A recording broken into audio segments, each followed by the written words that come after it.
You know what's crazy? There's this moment in history where the weather literally became a weapon. December 1944. The German High Command is sitting in their war rooms, looking at weather reports, and they're actually smiling. Why? Because winter is coming. Not just any winter, but one of the coldest, most brutal winters Europe had seen in decades. And they're thinking, finally we have something that can stop the Americans. Specifically, one American. A guy who'd been tearing through Europe like a human tornado. General George S. Patton. Now here's the thing about Patton. This man was different. While other generals were playing it safe, calculating every move like a chess match, Patton was out there treating war like a contact sport. He believed in speed, aggression, and never ever giving the enemy time to breathe. The Germans had a nickname for him. Der Blutige Patton. Bloody Patton. They respected him and they feared him, which if you think about it, is exactly what you want your enemies calling you. But December 1944 was supposed to change everything. Hitler had just launched what would become known as the Battle of the Bulge. It was Germany's last massive offensive, their final roll of the dice. They punched through the American lines in the Ardennes forest, creating this huge bulge in the Allied front, hence the name. Thousands of American soldiers were surrounded, cut off, freezing. The situation was desperate. And the weather? Oh man, the weather was on Germany's side. Thick fog, heavy snow, temperatures dropping to 0 Fahrenheit and below. Aircraft were grounded. Supply lines were frozen solid. Tanks were literally freezing to the ground. The German generals, guys like von Rundstedt and Model, they'd studied their history. They knew what winter did to armies. Napoleon learned that lesson in Russia. So did Hitler himself on the Eastern Front. Winter doesn't take sides, but it definitely plays favorites, and it usually favors the defender. The Germans figured they had at least 2, maybe 3 months before the Americans could mount any kind of serious counterattack. Time to consolidate their gains, maybe even push all the way to Antwerp, split the Allied forces in 2. They had one calculation wrong though. They forgot they were dealing with Patton. Picture this. December 19, 1944. There's this emergency meeting at Verdun. Eisenhower, the Supreme Allied Commander, has called together all his top generals. The room is tense. Everyone knows the situation is bad. American forces are getting hammered in the Bulge. The 101st Airborne is surrounded at Bastogne, running out of ammunition, medical supplies, everything. They're holding on by their fingernails. Eisenhower looks around the room. The mood is grim. These are experienced commanders, but you can see the worry on their faces. Then Eisenhower asks the question everyone's thinking. When can we counterattack? How fast can we move forces north to relieve Bastogne? The generals start talking. They're discussing logistics, weather conditions, the need to regroup and reorganize. They're talking weeks. Maybe after Christmas. Maybe after New Year's. Then Patton speaks up. And what he says, it sounds insane. He tells Eisenhower he can have 3 divisions, that's about 40,000 men, turned 90 degrees north and attacking within 48 hours. 48 hours. The room goes quiet. Someone actually laughs. They think he's joking. You have to understand, what Patton just proposed was considered impossible. Militarily impossible. We're talking about taking a massive army that's moving east, stopping it on a dime, turning it 90 degrees, and having it attack in a completely different direction through the worst winter conditions imaginable. In 2 days. Modern military doctrine said this would take at least a week, probably 2. The logistics alone were mind-boggling. You've got fuel trucks, ammunition convoys, field hospitals, artillery batteries, thousands of vehicles, all moving in one direction, and you want to pivot all of that? In the snow? With ice-covered roads? With temperatures below freezing? But here's what made Patton different from every other general in that room. He'd already planned for this. Days earlier, when everyone else was focused on their own sectors, Patton had looked at a map and thought, what if the Germans attack through the Ardennes? What would I do? So he'd quietly ordered his staff to prepare 3 different contingency plans. He called them nickel, dime, and quarter. Each plan detailed exactly how to move his Third Army north to hit the German offensive from the south. He had the routes mapped out. He had units pre-designated. He'd done the math. Eisenhower looks at him. Are you serious? Can you really do this? And Patton, with that absolute confidence that made him either the bravest or craziest general in the US Army, says yes. He doesn't say maybe. He doesn't say we'll try. He says yes. Now the German generals, they had no idea this conversation was happening. They're looking at their own maps, tracking the weather, watching the snow pile up, and they're feeling pretty good about their situation. Their intelligence reports told them Patton's Third Army was days away from being able to respond, maybe weeks. The winter would slow him down just like it slowed down everyone else. Basic military science. Basic logistics. The cold doesn't care about your reputation or your aggressive tactics. It stops everyone equally. Except it didn't stop Patton. And this is where the story gets really interesting, because what happened next wasn't just about military genius or bold leadership. It was about preparation meeting opportunity. It was about a commander who understood that logistics wins wars, not just bravery.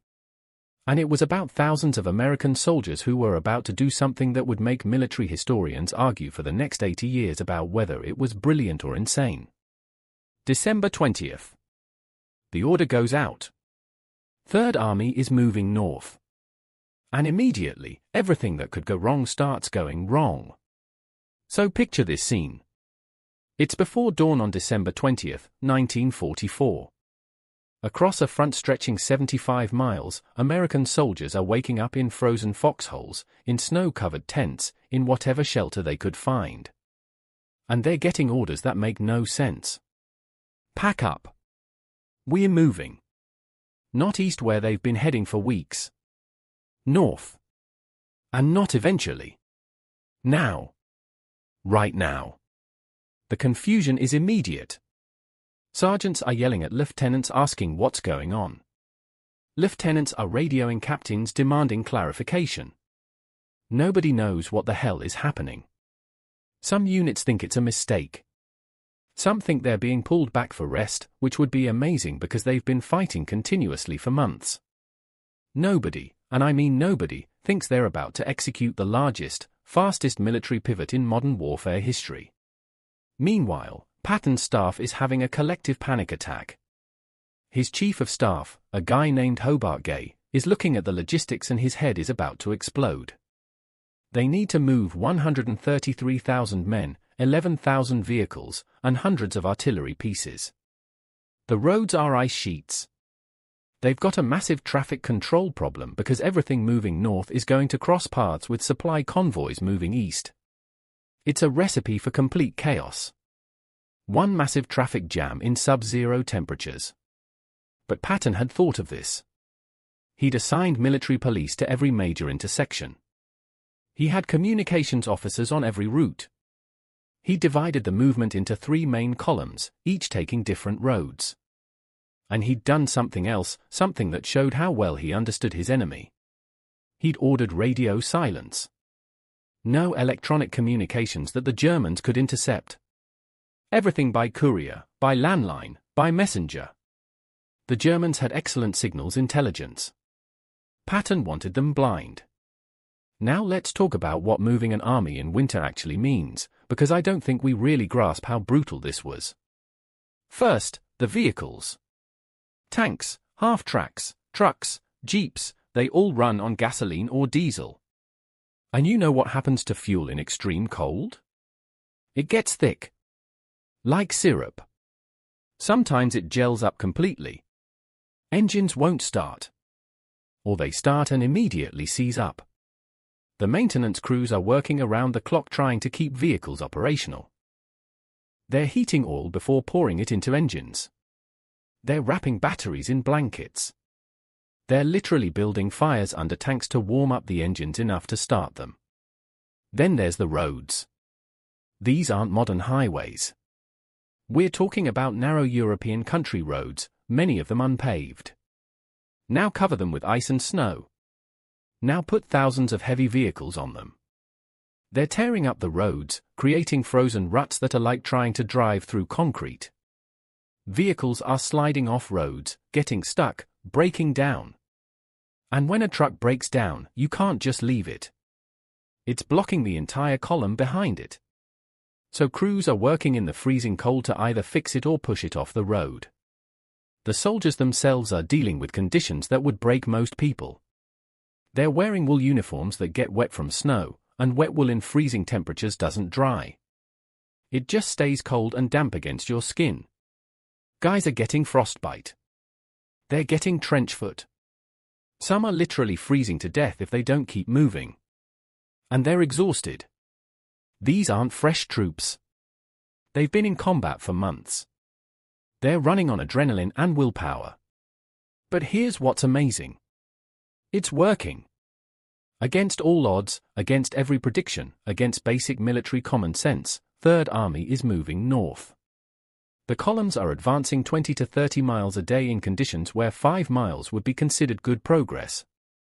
How? How is this happening? Part of it is fear. Not fear of the enemy. Fear of Patton. This man had a reputation. He expected the impossible and he didn't accept excuses. He was known for showing up at the front lines in his Jeep with its famous siren, with his pearl-handled revolvers, and if you weren't moving fast enough, you'd hear about it. He once slapped a soldier for having battle fatigue, claiming the guy was a coward. It was a huge scandal, almost got Patton relieved of command. So yeah, his soldiers knew that failure was not an option. But it's more than fear. It's also respect. These soldiers knew Patton was different from other generals. He didn't sit in the rear sending orders. He was out there with them. In the same cold. On the same dangerous roads. They'd seen him standing in snow banks directing traffic when a column got jammed up. They'd seen him visiting aid stations to check on wounded men. He was demanding, he was harsh, but he was there. And there's something else. Something harder to quantify. The soldiers knew what was at stake. Word had spread about Bastogne. About the 101st Airborne surrounded, outnumbered, running out of supplies.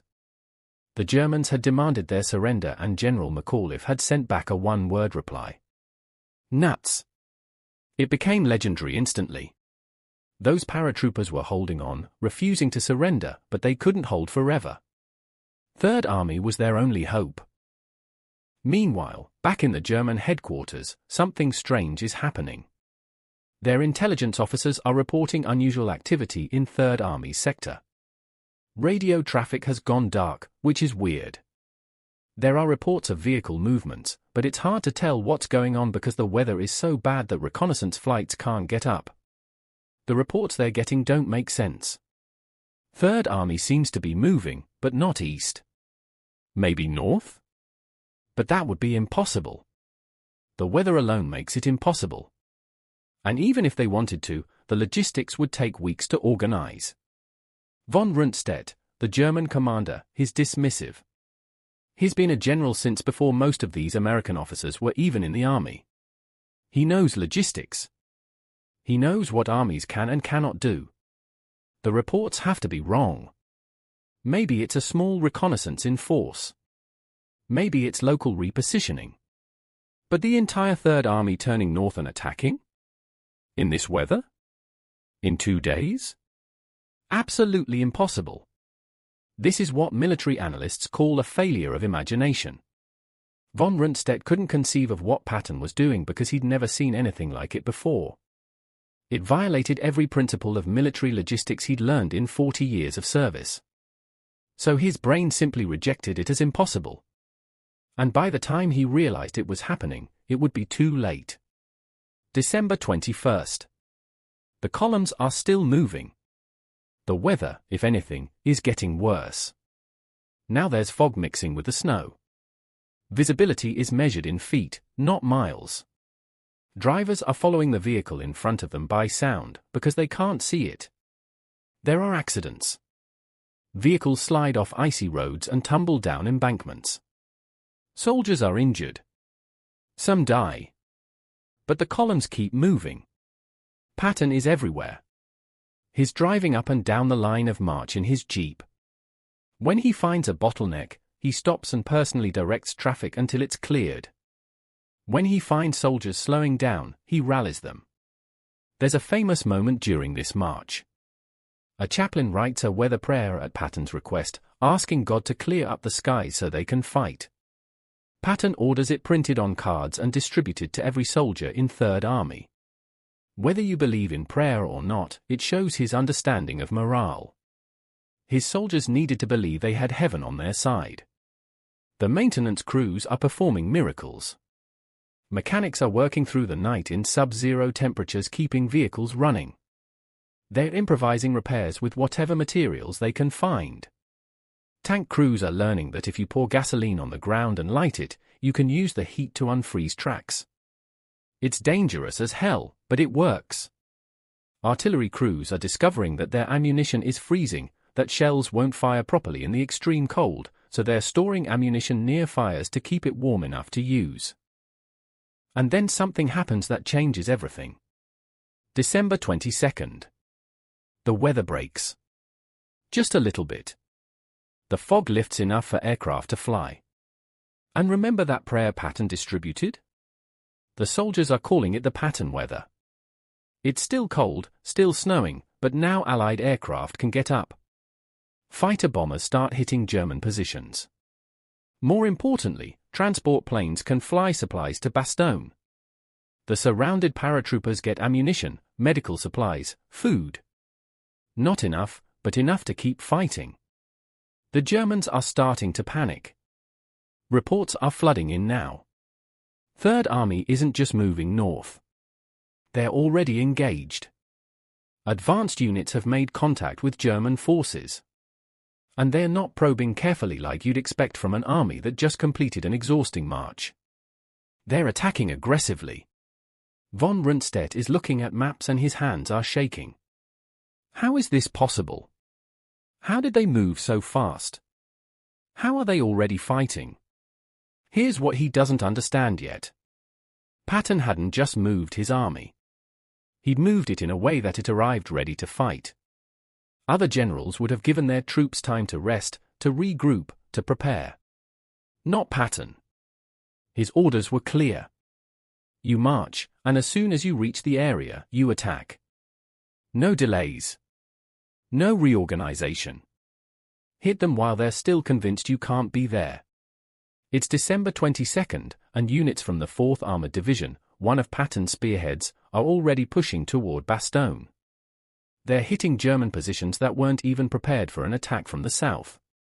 The Germans had been focused north and west, toward the Allied lines they'd been pushing against. Suddenly they've got American armor hitting them from a direction they thought was secure. And now we need to talk about tanks in winter because this is where it gets really technical but also really fascinating. A Sherman tank weighs about 33 tons. Now imagine trying to drive 33 tons through snow and ice. The tracks can't grip properly. You're sliding everywhere. And Shermans weren't particularly great tanks to begin with. The Germans had Tigers and Panthers, bigger guns, thicker armor. American tankers had a dark joke. It took 5 Shermans to kill a Tiger. The first 4 were there to draw fire and get destroyed so the 5th could get a side shot. But Patton's tank crews had learned something. In winter, speed matters more than armor. A moving target in snow and fog is incredibly hard to hit. So they're using tactics nobody's ever seen before. They're attacking at night, using the snow and darkness as cover. They're moving in dispersed formations instead of tight groups. They're bypassing strong points instead of attacking them head-on. And it's working. The Germans are encountering something they've never dealt with before. Usually when you stop an army with winter, it stays stopped. The cold is supposed to be an ally that doesn't need feeding or ammunition. It just exists and it stops everything. But Third Army is moving like winter doesn't exist. Their tanks are advancing despite the cold. Their infantry is fighting despite frostbite. Their artillery is firing despite frozen ammunition. How? The answer is preparation and logistics. While the German army is running out of fuel, out of ammunition, out of winter clothing for their own troops, Third Army has supply lines that are actually functioning. Patton had made logistics a priority when every other general thought it was boring. He'd ensured his supply officers were the best. He'd stockpiled winter equipment. He'd planned for cold weather operations. There's this moment on December 23 that perfectly captures what's happening. A German officer is interrogated after being captured. American intelligence asks him what he thinks about Third Army's attack. And this officer, he's confused. He says his commanders told them Third Army couldn't possibly attack for at least another week. The Americans shouldn't even be there yet. The weather should have stopped them. And now he's a prisoner watching American tanks and trucks rolling past in an endless column, and he can't understand how this is possible. That's the moment the Germans realize they've miscalculated. Winter wasn't going to stop Patton. Nothing was going to stop Patton. But let's be clear about something. This isn't a story about one man being superhuman. This is a story about thousands of people doing impossible things because they believed they could. The truck drivers who drove through the night on icy roads. The mechanics who kept vehicles running in temperatures that would make most people refuse to leave their house. The infantrymen who marched through snow and then immediately went into combat. The tankers who climbed into frozen metal boxes and drove into battle. December 24, Christmas Eve. Third Army's 4th Armored Division is now within 4 miles of Bastogne. 4 miles. They can almost see it. But those last 4 miles might as well be 1,000. The Germans have figured out what's happening now. They're throwing everything they have at Third Army's advance. They're desperate to stop the relief of Bastogne because if Bastogne holds, if it's relieved, the entire German offensive fails. Everything they've sacrificed, all the ground they've taken, it's all for nothing. The fighting is brutal.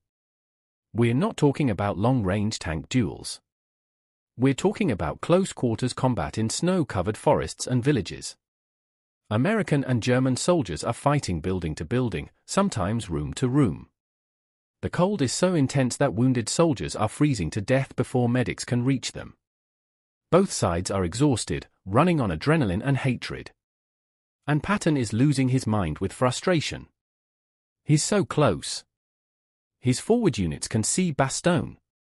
But they're stuck. Every time they push forward, German counterattacks push them back. The weather has gotten bad again. Snow is falling so heavily that visibility is near zero. Artillery can't see targets. Aircraft are grounded again. It's turning into a stalemate. Inside Bastogne, the 101st Airborne knows Third Army is close. They can hear the fighting. But they're in terrible shape. They're out of almost everything. Medical supplies are gone. They're running out of ammunition. Soldiers are sharing weapons. The wounded are lying in frozen basements with no morphine, no antibiotics. They're holding on through sheer willpower, but everyone knows they can't hold much longer. This is the crisis point.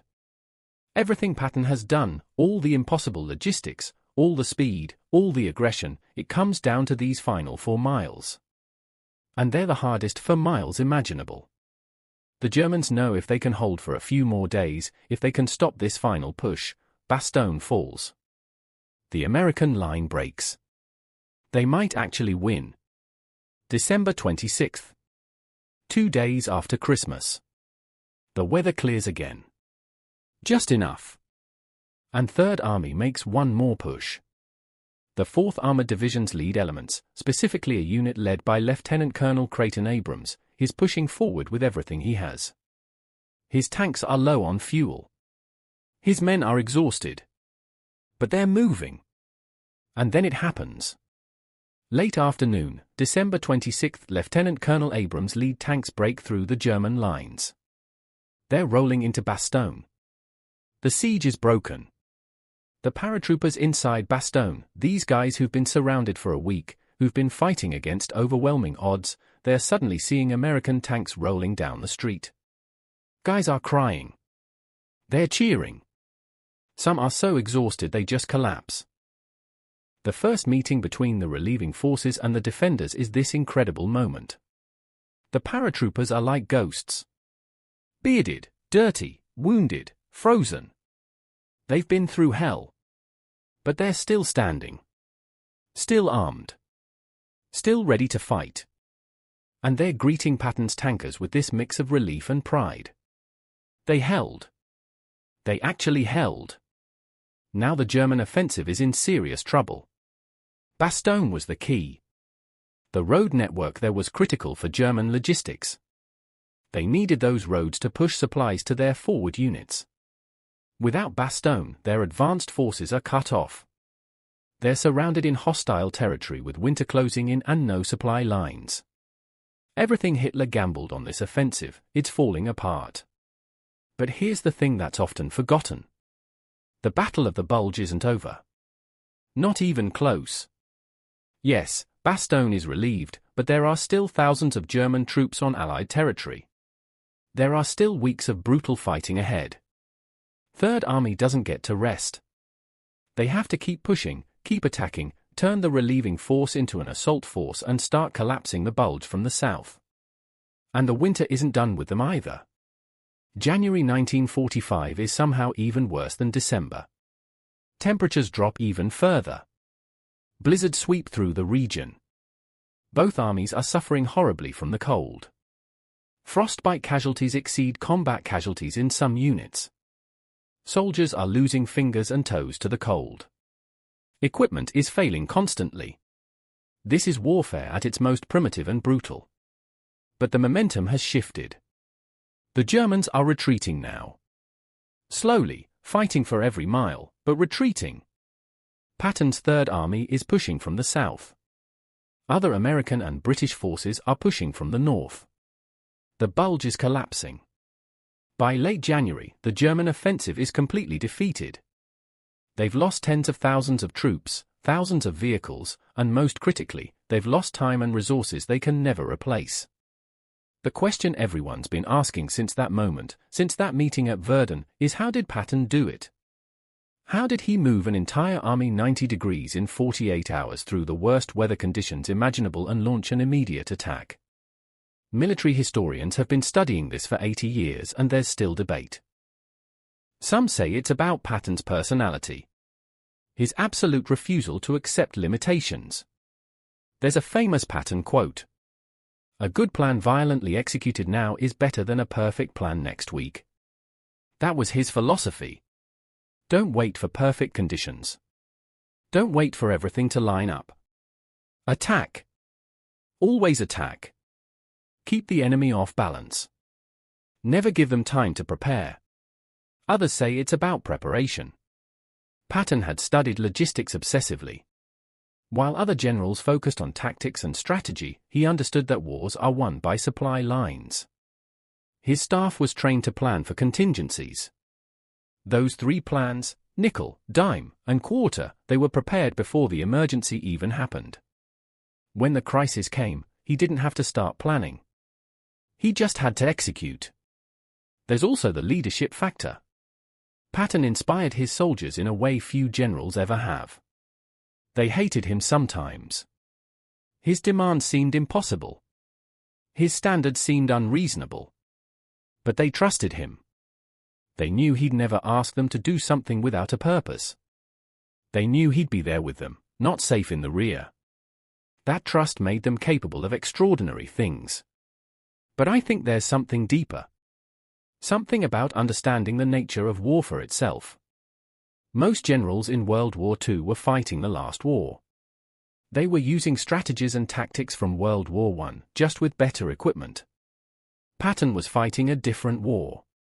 He understood that modern warfare was about speed and momentum. That an army in motion is exponentially more powerful than an army sitting still.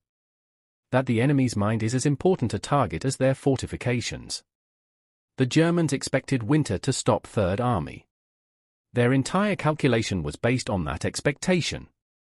When Patton didn't stop, when he actually accelerated his operations despite the weather, it broke something in the German command. They'd counted on having time. Time to consolidate their gains. Time to prepare for counterattacks. Time to resupply. Patton took away their time, and in warfare, time is often more valuable than territory. Think about what the German generals were dealing with. They're facing the Red Army in the east, which is massive and brutal and relentless. They're facing the British and Canadians in the north, who are methodical and well supplied. And now they're facing Patton in the south, and he's doing things they can't predict. He's breaking rules they didn't even know you could break. How do you fight an enemy who won't follow the rules? There's a story from later in the war, after the Battle of the Bulge. German prisoners are being interrogated and they keep asking about Patton. Where is he? What's he planning? The Allied intelligence officers realize that Patton has become this psychological weapon. The Germans are so afraid of what he might do that they're making defensive decisions based on where they think he might attack, even when he's not planning to attack there at all. But the cost. We need to talk about the cost because war isn't a chess game. It's not just clever tactics and bold decisions. Real people died. Thousands of American soldiers died during the relief of Bastogne. Thousands more were wounded. Families back home got telegrams. Your son, your brother, your father, he's not coming home. And for what? For 4 miles? For a road junction in Belgium? This is the dark side of Patton's aggressive tactics. Yes, he won. Yes, he was brilliant. But his casualty rates were often higher than other generals. He pushed his men hard, maybe too hard. Some of those soldiers who died during the march north, they died in vehicle accidents on icy roads. They died from exhaustion and exposure. They died before they ever faced the enemy. Were those deaths necessary? Could a slower, more cautious approach have saved lives? It's a question with no good answer. Because yes, more caution might have saved some lives during the march. But if Bastogne had fallen, how many more would have died? If the German offensive had succeeded, how many more months would the war have lasted? How many more people would have suffered? Sometimes the ruthless decision is the humane decision in the long run. Patton himself struggled with this. People think of him as this hard-charging, war-loving maniac. And yeah, he had that side. He loved battle in a way that made people uncomfortable. But his diary entries tell a different story. He visited hospitals regularly. He saw the wounded and the dying. It affected him deeply. He just believed that the best way to honor those sacrifices was to end the war as quickly as possible, and that meant attacking aggressively and constantly. After the Battle of the Bulge, after Bastogne was relieved and the German offensive collapsed, Patton's Third Army kept moving. They crossed the Rhine. They drove deep into Germany. They were racing toward Berlin when the war in Europe ended. And everywhere they went, the Germans retreated. Because by now, everyone knew. When Patton's army was coming, you had 2 choices. Run or surrender. Fighting just meant dying. When the war ended, Patton was in Czechoslovakia. His army had advanced further and faster than any other Allied army. He'd proven that aggressive, mobile warfare could win battles even against a determined enemy in terrible conditions. He'd shown that logistics and preparation could overcome almost any obstacle. He'd changed how military professionals thought about what was possible. But here's the ironic part.